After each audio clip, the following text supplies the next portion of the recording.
तो तुम घर में रहो और घर में रह करके सेवा देते रहो।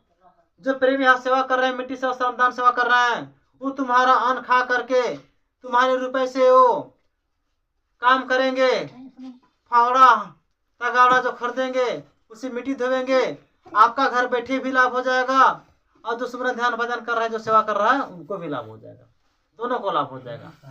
लेकिन तुमने शंका संदेह में, अरे बाप रे बाप, इतना रुपया मांगा जा रहा है, कहाँ से देंगे, तुम्हारा कुछ हो नहीं रहा है, तुम सोच रहे 10 रुपया देने के लिए 50 रुपया तो नुकसान हो रहा है। तुम सोचते हो घर में ताला लगा कैसे जाएंगे, मेरा खेती गृहस्थी नहीं हो पाएगा, बाल बच्चा पर पत्नी मतलब भूखे दुखे मर जाएगा। अरे तुम मत आओ तो भी मर रहा है, बचाव हो रहा है कहाँ? किसी को बचाव कर पाया है?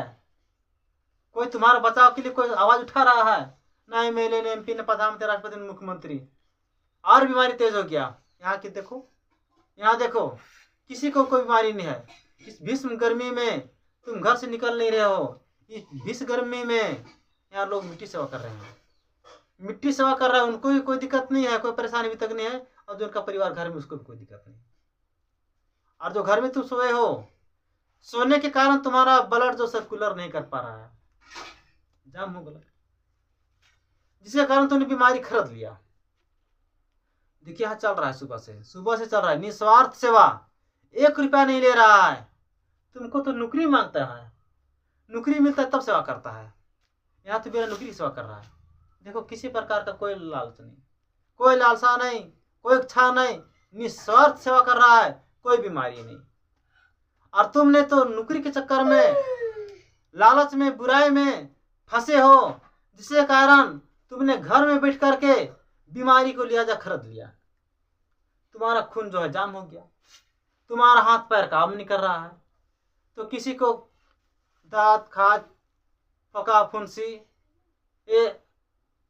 टीबी, सटिका, गठिया, कैंसर, कैसे हो रहा है?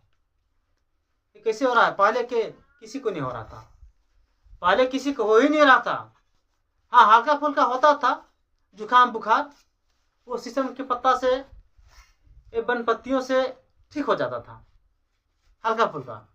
वो जुकाम सर्दी खांसी होता था, उससे ज्यादा नहीं। लेकिन ये अभी बड़ा बड़ा बीमारी, टीबी, खांसी, कैंसर, सटिका, गठिया, ये कैसे हो रहा है? ऐसे हो रहा है कि तुमने कहीं सेवा कर रहा है ना, सेवा करवा रहा है, तुमने बैठ करके ये गोड़ हाथ को सबको तुमने जाम करा दिया, सब खून जाम हो गया, ये सब सर्कुलर कर नहीं रहा है, जिसके कारण तुम्हारा ठिगुना बथ रहा है, कमर बथ रहा है, लकवा मार रहा है, टीबी हो रहा है, कैंसर हो रहा है।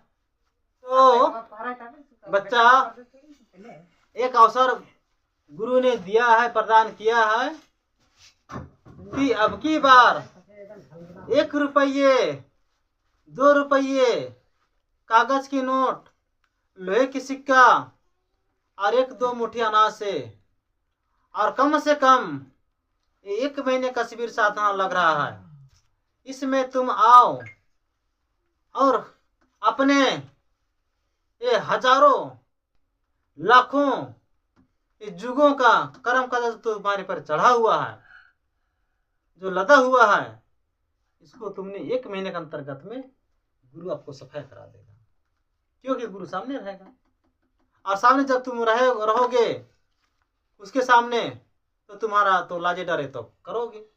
और घर में तो कोई तुम्हारे बोलने वाला नहीं है, कोई कहने वाला नहीं है, कोई सुनने वाला नहीं है, कोई बताने वाला नहीं है, तो किसके आदेश हुक्म से करोगे? यहाँ तो मालिक हम रहेंगे सामने, और वो लोग रहेगा, कोई बोलेगा चुप रहा है, सुन रहा है, तो लाजे डरे करोगे। और बात तो सही है।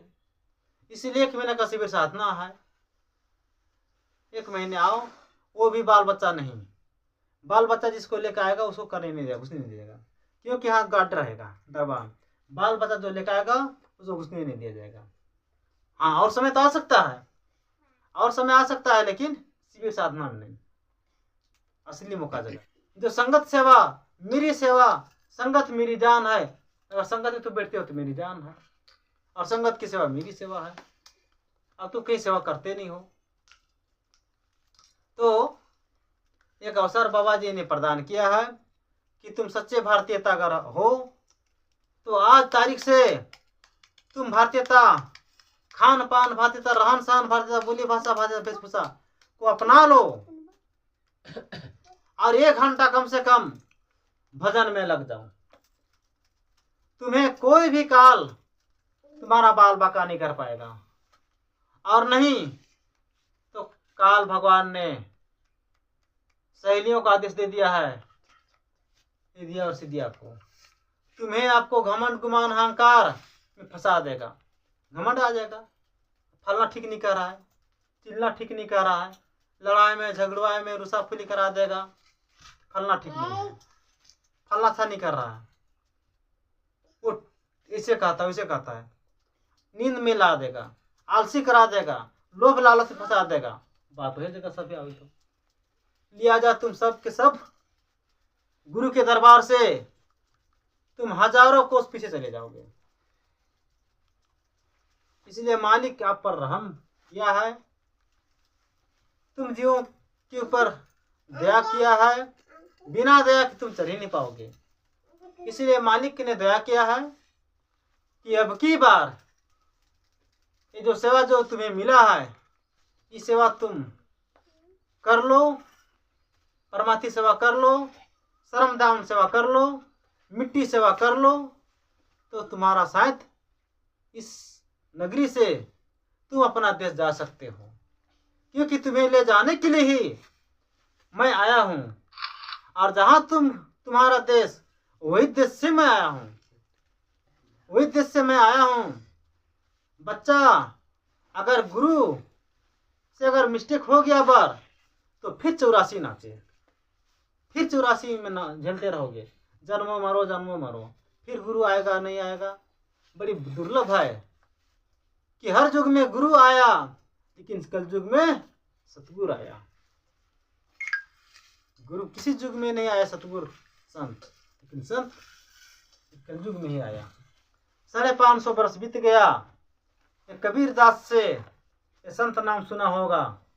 पहले ये जो आए थे ये तो काल शक्ति था, ये हत्यारे थे, इसको राम किसे बोलते, ये हत्यारे थे, ये सतगुरु तो गुरु नहीं थे।